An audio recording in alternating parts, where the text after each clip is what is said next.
میں نے محسن کا تعارف کرایا۔ اس کو سلام کرو۔ السلام علیکم جناب عالی۔ شو روم کے مالک نے مؤدبانہ انداز میں محسن سے ہاتھ ملایا۔ فرمائیے خاکسار کیا کرے؟ چائے، کافی؟ ہم سب چائے پیے گا، محسن خان نے میرے ہی لہجے میں کہا۔ سب چائے گویا کہوا، وہ تو ذرا مشکل ہی سے ملے گا۔ دکاندار کا رنگ اڑ گیا۔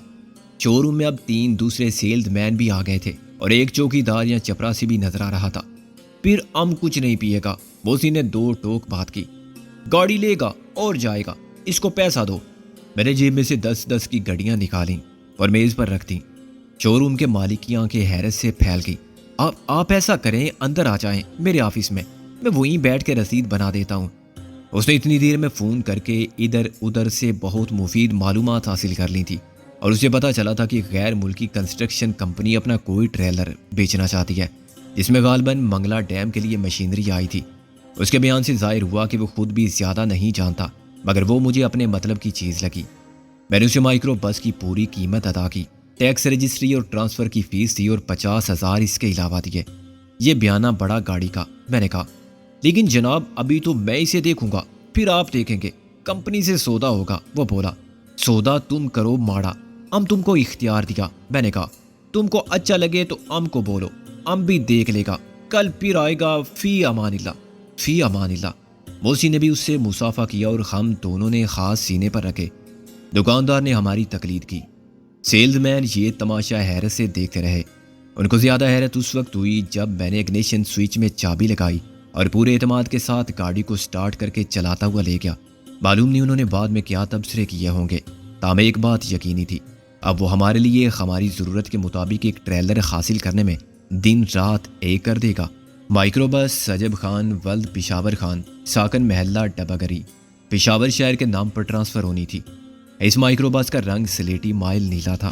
محسن نے تجویز پیش کی کہ نورتن سرکس کی اسکیم کا دوسرا سب سے اہم مرحلہ طے ہو جائے، یعنی ہمیں اپنی ضرورت کے مطابق ٹریلر مل جائے تو دونوں کا ایک ہی رنگ کر دیا جائے، دونوں پر کمپنی کا نام شوخ حروف میں لکھا جائے تاکہ یہ چلتی پھرتی پبلسٹی سب کو متوجہ کرے۔ محسن کا خیال تھا کہ دونوں گاڑیوں پر چمکتا ہوا زرد رنگ ہو اور اس پر نیلے حروف سے سیدھی پٹی کی صورت میں نورتن سرکس دونوں جانب اور پیچھے لکھا جائے۔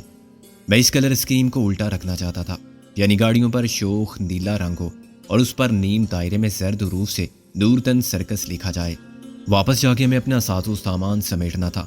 غالب اور جولی کے ساتھ سراج کی ماں کو لانا تھا اور عائشہ کو اٹھانا تھا۔ عائشہ دنیا سے اٹھ گئی تھی اور اس کے جسد خاکی کو ایک کھنڈر سے اٹھا کے کھنڈر بننے کے لیے تہ خاک رکھنے کا خوشگوار فریضہ باقی رہ گیا تھا۔ اب دوپہر ہو رہی تھی۔ میں نے مناسب سمجھا کہ رابعہ اور ٹیڈی کو بازیافت کے مسئلے پر ایک آخری بات سراج یا دلاور سے کر لی جائے۔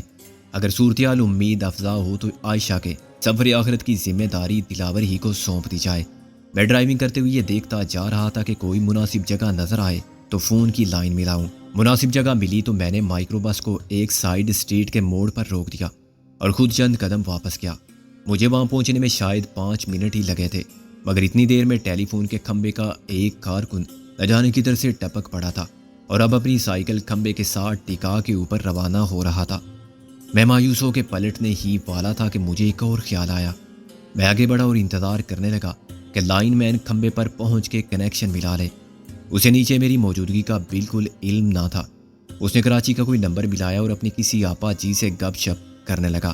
اس نے آپا جی کے یہاں کی خیریت، بچوں کی طبیعت، موسم کا حال اور بازار کے باؤ تفصیل سے دریافت کیے اور ان کا موازنہ لاہور کے حالات سے کیا۔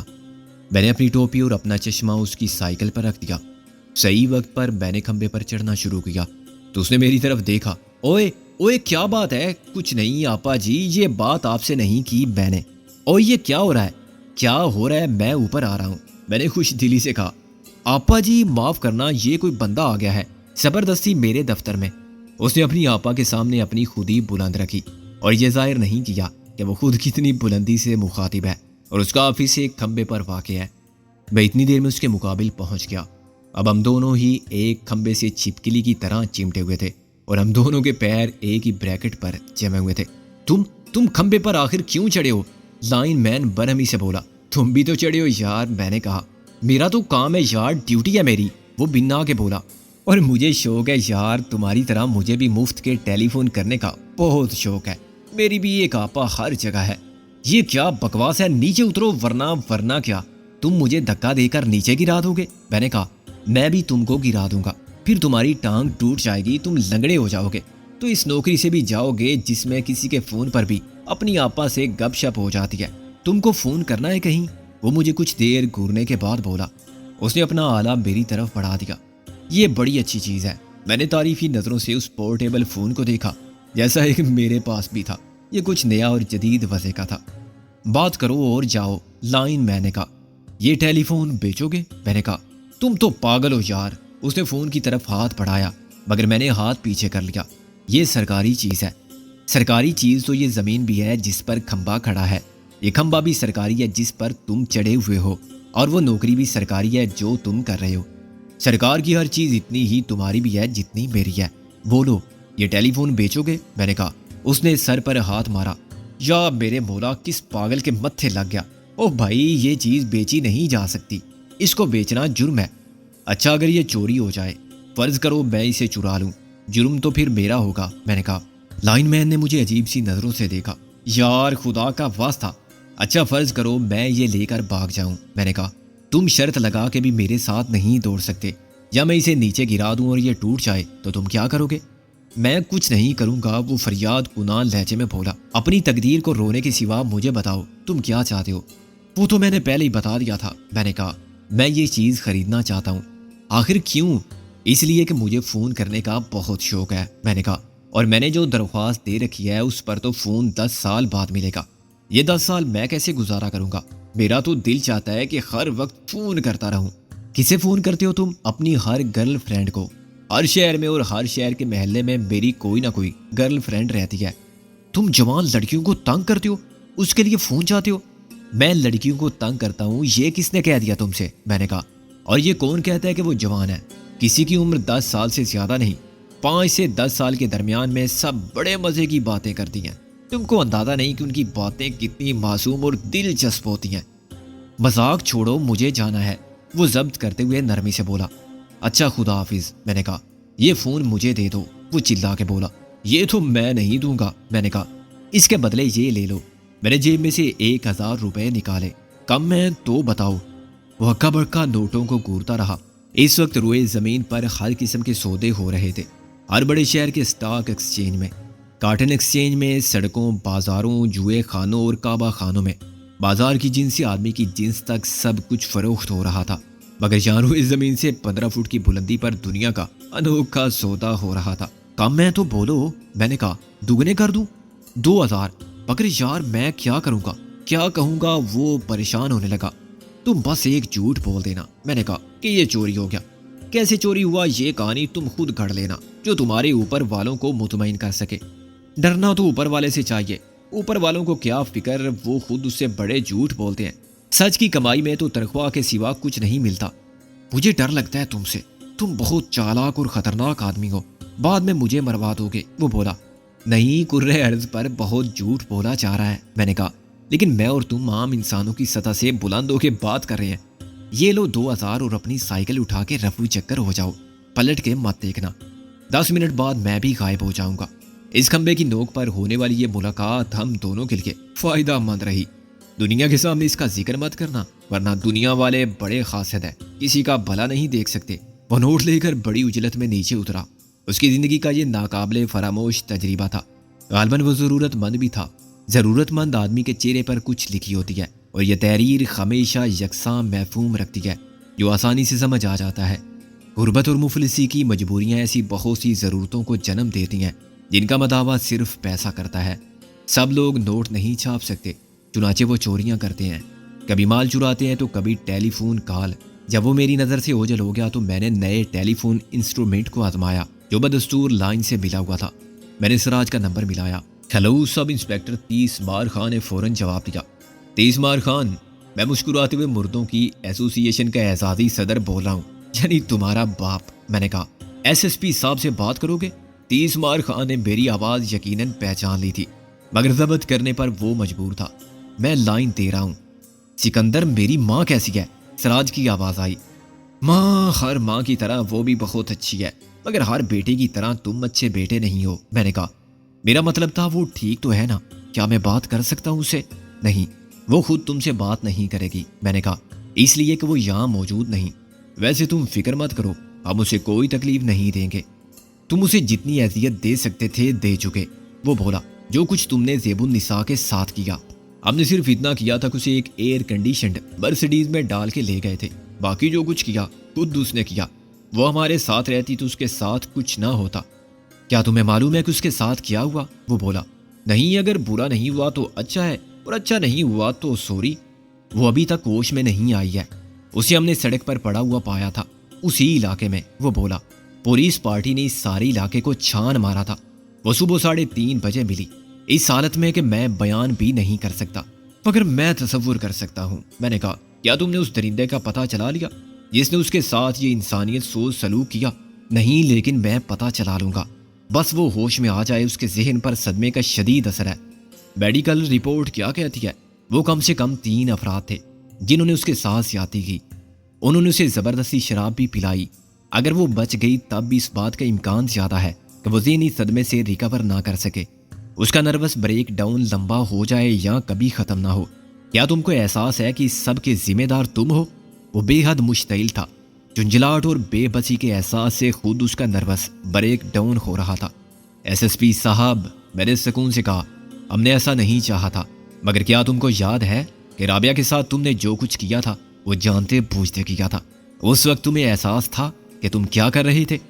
چھوڑو یہ بات، زندگی بہت بڑی ہے، میں اور تم پھر ملیں گے۔ وہ بولا اور اس وقت تم آج کے دن کی یہ بات یاد کر کے پچھتاؤ گے۔ میں تم کو ایک موقع دے سکتا ہوں سکندر، ذاتی سطح پر عداوت کا یہ سلسلہ ختم کر دو، لیکن یہ تو آغاز ہے ایس ایس پی صاحب ہماری طرف سے۔